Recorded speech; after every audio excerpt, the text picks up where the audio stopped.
नमस्कार, knocking-news.com में आपका स्वागत है। मैं हूं गिरिजेश वशिष्ठ। अगर कांग्रेस वापस आ जाती है तो क्या होगा, ये बड़ा रोचक सवाल है, क्योंकि हम अपने आसपास देख रहे हैं कि जब से 9 साल से सरकार आई है, सारे नाम बदल रही है। नेहरू का नाम हटा दिया, ये हटा दिया, वो हटा दिया, प्लानिंग कमीशन का नाम बदल दिया, तमाम स्कीमों के नाम बदल के नए नए नाम से लॉन्च कर दी गई। जगह जगह ट्रस्टों में, यहाँ पे वहाँ पे, सब जगह आरएसएस बीजेपी के लोग, हर संस्थान में आरएसएस बीजेपी के लोग, सारी नीतियाँ उस तरह से बन रही हैं। यहाँ तक कि डार्विन का विकासवाद का सिद्धांत और आवर्त सारणी भी 10वीं के कोर्स से हटा दी गई है।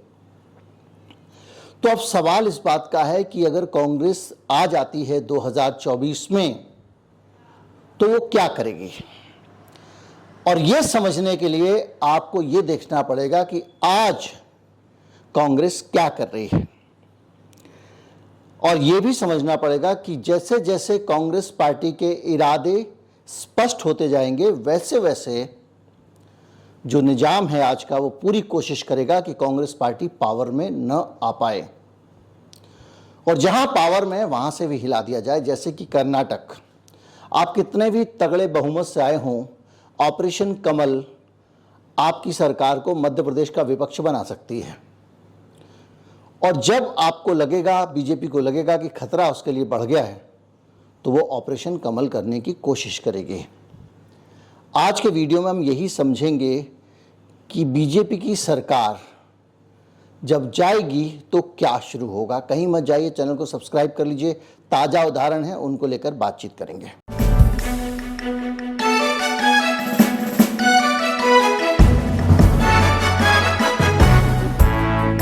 कर्नाटक में जब से कांग्रेस की सरकार आई है, वैचारिक स्तर पर सफाई अभियान शुरू हो गया है।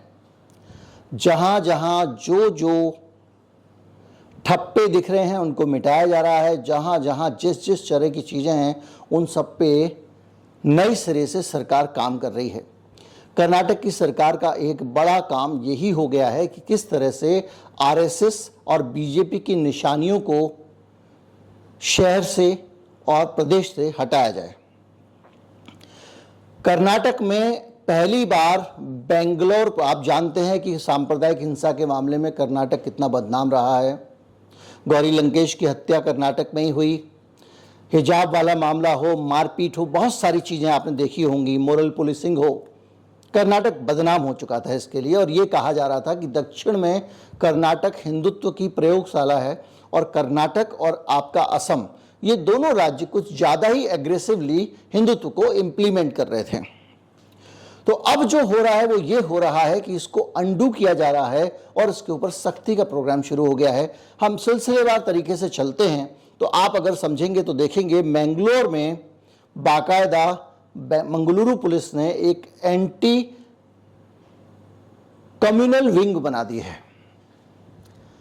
सांप्रदायिकता विरोधी पुलिस का भी डिपार्टमेंट होगा जो सांप्रदायिकता रोकने का काम करेगा। जैसे कि आप देख रहे हैं कि उसका बाकायदा ऐलान किया गया है, और ये विंग जो है वो देखिए कि कहीं पे कोई काऊ विजिलेंट तो नहीं घूम रहे हैं, गौ हत्या के नाम पे गुंडागर्दी करते हुए, हिंसा फैलाते हुए, मारपीट करते हुए कुछ लोग घूम रहे हैं, या कहीं कोई आदमी अगर शांति से नमाज पढ़ रहा है तो उसके पास में भीड़ तो नहीं पहुंच जा रही है उसको उठाने के लिए, किसी को हिजाब के कारण परेशान तो नहीं किया जा रहा है, कोई क्लासरूम में जबरदस्ती गमछे पहन के तो नहीं जा रहा है। भगवा गमछों वाला केस आपको पता होगा। तो ये सारी चीजें जो है ना, इन सब काम के लिए मैंगलोर पुलिस ने एक अलग से, मैंगलुरु पुलिस ने विंग बना दिया है। इसके अधिकारियों को खास तौर पर ट्रेनिंग दी जाएगी, और ये सिर्फ इतना ही, मॉरल पुलिसिंग जो होती है उस पर भी रोक लगाएंगे। जैसे कि पता चला कि 2 धर्म के बच्चे आपस में अगर जा रहे हैं, कहीं पे 2 प्रेमी प्रेमिका जा रहे हैं, उनको परेशान कर रहे हैं, या पार्क में घुस के नैतिकता के नाम पे, या जैसे पिछले दिनों कानपुर का मामला आया था, जीन्स पहनने वालों को प्रताड़ित कर रहे हैं। इस तरह के जो मॉरल पुलिसिंग करने वाले लोग हैं, तू कौन मैं खामखा क्योंकि मेरी सरकार मेरे पास लट, इस तरह के लोगों को भी ठीक करने का काम ये विंग करेगा। और इसके करने का मतलब ये है कि अब प्रायोरिटी के बेसिस पे जो भगवा ब्रिगेड वाले लोग, एग्रेसिव लोग थे, उनको वहाँ की पुलिस अब ठीक करेगी, उनकी मरम्मत करेगी और उनका बाकायदा अपराधियों का पर्यवेक्षण करने की भी जिम्मेदारी दी गई है और कदाचार के मामले में कब बाहर निकलें, उनका गुंडा अधिनियम में कौन सी कार्रवाई करें, कौन सी उनके ऊपर धारा लगानी है, इन सब का काम उनको दे दिया गया है। और मॉरल पुलिसिंग वाले लोग जो हैं उनकी पहचान करके कि ये करते रहे हैं, जब करेंगे अगला छोड़ दो, पहले किया है तो भी उनको भी बोला गया कि भैया 1 साल के लिए बॉन्ड दीजिए आप लिख के कि हम ऐसी हरकत नहीं करेंगे, बुला बुला के, जो भी पुराने मामलों में जहां जहां पता चल रहा है पुलिस को। तो ये पूरी जो चीज है ना, ये तत्परता से शुरू हो गई है और सांप्रदायिक मामलों के खिलाफ कठोर कार्रवाई शुरू हो गई है। अगर कर्नाटक को आप कांग्रेस पार्टी का सैंपल लें तो ये जो देखते हैं ना, इंदौर में कुछ हो जाता है कि एक लड़की जो है वो दूसरे धर्म के लड़के के साथ बैठ के जा रही है, हिंदू लड़के के साथ बैठ के मुस्लिम लड़की जा रही है, तो लोगों ने उसको ज़बरदस्ती पकड़ के घेर लिया, या मुस्लिम लड़के के साथ में हिंदू लड़की जा रही है तो पकड़ के पीटने लगते हैं, सड़क पे प्रेमी जोड़ा जा रहा है उससे पूछने लगते हैं भैया तुम्हारा धर्म क्या है। ये सारे काम जो है ना, इनके ऊपर सख्ती हो जाएगी, क्योंकि इसका मतलब यही निकलता है। कर्नाटक में अगर कांग्रेस पार्टी जीत रही है, कांग्रेस पार्टी के अध्यक्ष का वो राज्य है, और उस राज्य में अगर कांग्रेस एक खास तरह का मॉडल ले रही है तो वो मॉडल जाहिर बात है कि वो पार्टी जब सत्ता में आती है तो पूरे देश में लागू होगा। इसलिए 2024 में अगर कांग्रेस पार्टी पावर में आती है तो ये जो मॉरल पुलिसिंग और कम्युनल घटनाओं को लेकर पुलिस का स्पेशल अभियान चलेगा, ऐसा अनुमान लगाया जा सकता है। इतना ही नहीं है, कर्नाटक सरकार ने और भी कई काम किए हैं।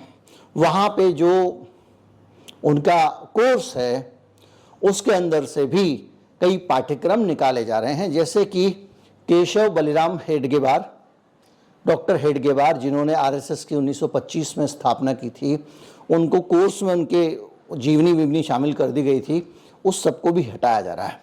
और सफाई अभियान में इसके साथ साथ और भी कई जो दार्शनिक हैं उन सबको हटाकर 2023-24 की अब चूंकि टेक्स्ट बुक तैयार हो गई हैं तो टीचर्स को निर्देश दे दिए गए हैं कि ये सब पढ़ाना मत आप, भले ही आपको किताब में ना मिले, तो ये अगर आपके पास में आ भी जाए किताब में तो पढ़ाना नहीं, मतलब तत्काल प्रभाव से। इसके अलावा प्रियंक खड़गे एक बयान बहुत खुले में दे चुके हैं और वो बयान ये है कि इन आरएसएस और बजरंग दल पे अगर जरूरत पड़ी तो बैन भी किया जाएगा। इसके साथ साथ एक जो सबसे बड़ी चोट है, और ये चोट अगर आप देखें पूरे देश में जब पड़ेगी तो कितनी बिलबिलाहट होगी इसकी आप कल्पना कर सकते हैं। 9 साल में बड़ी संख्या में देश भर के जितने भी बड़े बड़े ट्रस्ट थे, संस्थान थे, बोर्ड थे, उन सब जगहों पर अहम पदों पर आरएसएस के लोग पहुंच गए हैं। यहाँ तक कि प्राइवेट यूनिवर्सिटीज़ में, मैं नाम नहीं लूँगा, एक प्राइवेट यूनिवर्सिटी में एक आरएसएस के सज्जन को बिठा दिया गया और उसके बाद उन्होंने बहुत सारे ऐसे लोगों की छुट्टी कर दी जो संघ से संबद्ध नहीं थे और उनको उनकी जगह दूसरे लोगों को बिठाया गया। प्राइवेट यूनिवर्सिटी का बता रहा हूँ मैं आपको। और इसके अलावा सरकारी संस्थानों में कहीं कुछ है, कहीं कुछ है, बहुत सारी जगहों पर अलग अलग नियुक्तियाँ हैं। आप भी जानते होंगे भाई, आपके जान पहचान के 10-20 लोग कहीं ना कहीं एडजस्ट हुए होंगे। तो इन सारी जगहों पर जो लोग एडजस्ट हुए हैं उनकी तो छुट्टी हो ही रही है। इसके अलावा जिन संस्थानों को जमीनें दी गई हैं, संघ के बहुत सारे संस्थानों को जमीनें बांटी गई हैं कर्नाटक में, और ऐसा पूरे देश में हो रहा है। तो जो जमीनें दी गई हैं उनकी जांच होगी और यह देखा जाएगा कि कहीं पे कानून में अगर 19-20 है तो ये जमीनें वापस ली जाएंगी, और घोटाला हुआ है, गलत तरीके से अगर अलॉटमेंट हुई है तो मुकदमे भी चलेंगे। ये पूरा बयान बाकायदा ये आ गया। इसके अलावा 108 एम्बुलेंस सर्विसेज प्रोवाइड करने वाली जो संस्था थी, कंपनी थी या जो भी कहें, उसका भी लाइसेंस कैंसिल कर दिया गया है। डायलिसिस यूनिट को अपग्रेड करने वाला एक लाइसेंस दिया गया था, वो भी कैंसिल कर दिया गया है। मैं आपको बता दूं कि बीजेपी की सरकार आने के बाद कई इस तरह के बदलाव भी देखे गए हैं, जैसे कि किसी पूरे प्रदेश में जो स्ट्रीट लाइट लगती है, ये नगर निगम का काम है, वैसे पूरे प्रदेश में एक ही कंपनी को ठेके दिए गए। सारे नगर निगम अलग अलग दे रहे हैं लेकिन एक ही कंपनी को ठेके दिए जा रहे हैं। स्ट्रीट लाइट का बल्ब बदलने का ठेका, पहले ऐसा नहीं होता था। सफाई, जब से स्मार्ट सिटी योजना आई है तब से आप देखेंगे कि एक कुछ प्राइवेट कंपनियां हैं, उनको अलग अलग शहरों में नगर निगम के साथ कॉन्ट्रैक्ट हो गया है, और पहले जो कूड़ा पहले लोग उठा के ले जाते थे, अब वो ये कंपनियां ले जा रही हैं और मोटी रकम लोगों से वसूल कर रही हैं। पहले तो कम से कम जो स्वीपर थे या जो कूड़ा पिक करने वाले लोग थे, घरों से भी कूड़ा उठा कर ले जाते थे। अब गाड़ी निकलती है गाना बजाती हुई, आपको उसके अंदर ही कूड़ा डालना पड़ता है।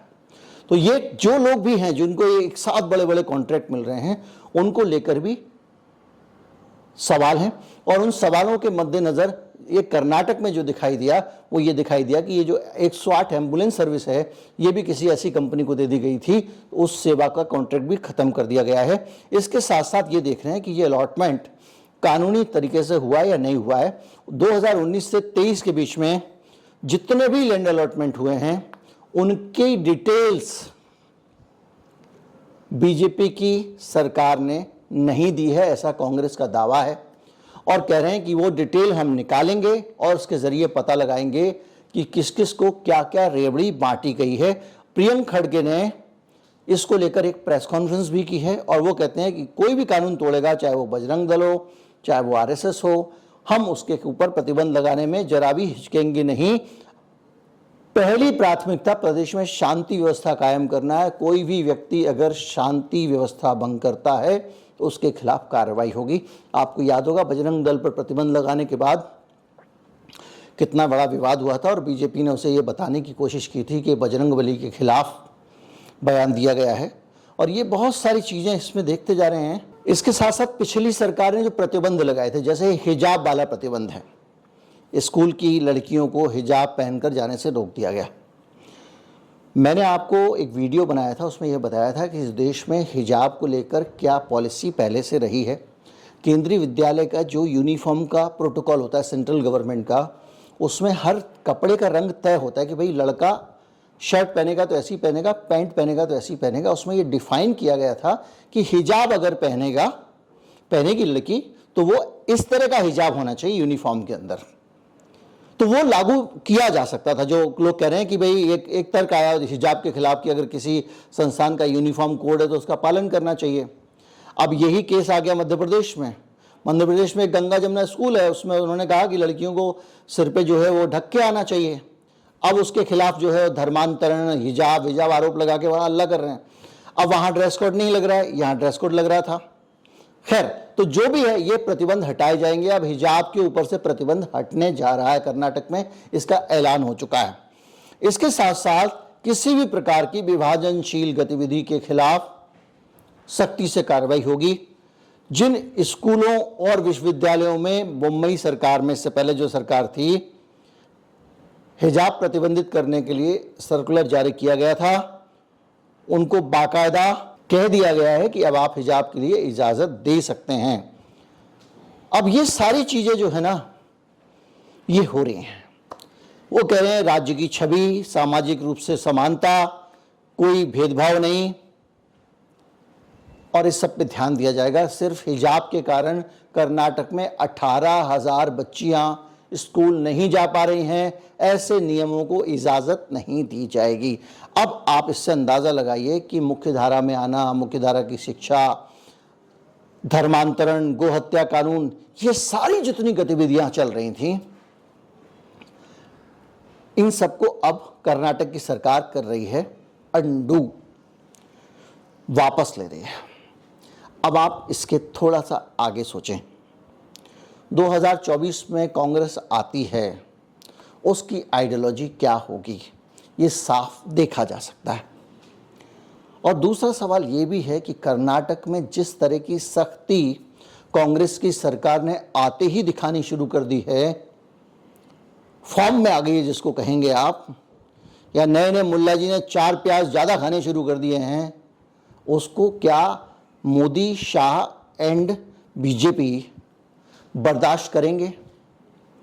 याद कीजिए, मैंने वीडियो बनाया था कि जिस दिन कर्नाटक की सरकार बनी उसी दिन एक ऐसा आदमी जिसके साथ में सीधे टकराव था कांग्रेस पार्टी का, उसको सीबीआई चीफ बना दिया गया था। तो पूरी कोशिश होगी बीजेपी की, जो जिस तरह का इतिहास रहा है ऑपरेशन कमल और दूसरी चीज़ों का, कि कर्नाटक से ये सरकार हट जाए, इसको दो फाड़ कर दिया जाए, तोड़ दिया जाए किसी तरह से। क्योंकि कर्नाटक में आप अगर आरएसएस के संस्थानों को जो ज़मीनों का आवंटन हुआ है वो कैंसिल करने लगेंगे और दूसरी तरह से सख्ती करने लगेंगे तो ये आसानी से बर्दाश्त नहीं होगा। और ये तनाव आने वाले में, लोग कह रहे थे ना कि 2024 के चुनाव में आरएसएस ने मोदी और शाह के हाथ झाड़ लिया है, कुछ लोगों को मैंने सुना कहते हुए, भूल जाइए। देश भर में जिस तरह का वीआईपी ट्रीटमेंट मिल रहा है ना, उनको छोड़ दीजिए जो पदों पे बैठे हुए हैं, जिन्होंने ज़मीनें अलॉट करा ली हैं, जिन संस्थानों को, ये सब छोड़ दीजिए भौतिक लाभ। अगर उनको स्टेशन से कहीं ट्रेन भी पकड़नी है तो झट से रिजर्वेशन मिलता है। तो आप कल्पना कीजिए, पुलिस वाला चालान करने में डरता है। तो ये जो जलवे कायम हो गए, ये जलवे ना जाएं, इसके लिए आरएसएस का एक एक कार्यकर्ता प्राणपण से बीजेपी की सरकार को बचाने में जुट जाएगा। इसलिए 2024 में अगर आपको लगता है कि मोदी शाह को अकेला छोड़ देगा आरएसएस, उनसे नाराज हो गया आरएसएस, इन सब बातों का कोई मतलब नहीं है।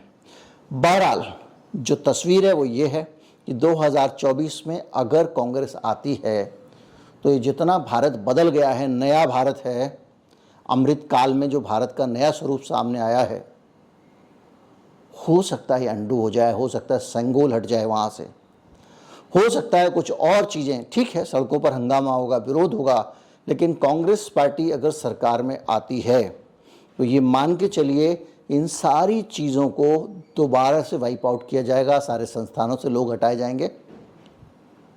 उम्मीद करता हूँ वीडियो आपको अच्छा लगा होगा। अच्छा लगा हो तो ज़्यादा से ज़्यादा लोगों तक पहुँचाएं, चैनल को सब्सक्राइब कर लें। नमस्कार, जय हिंद।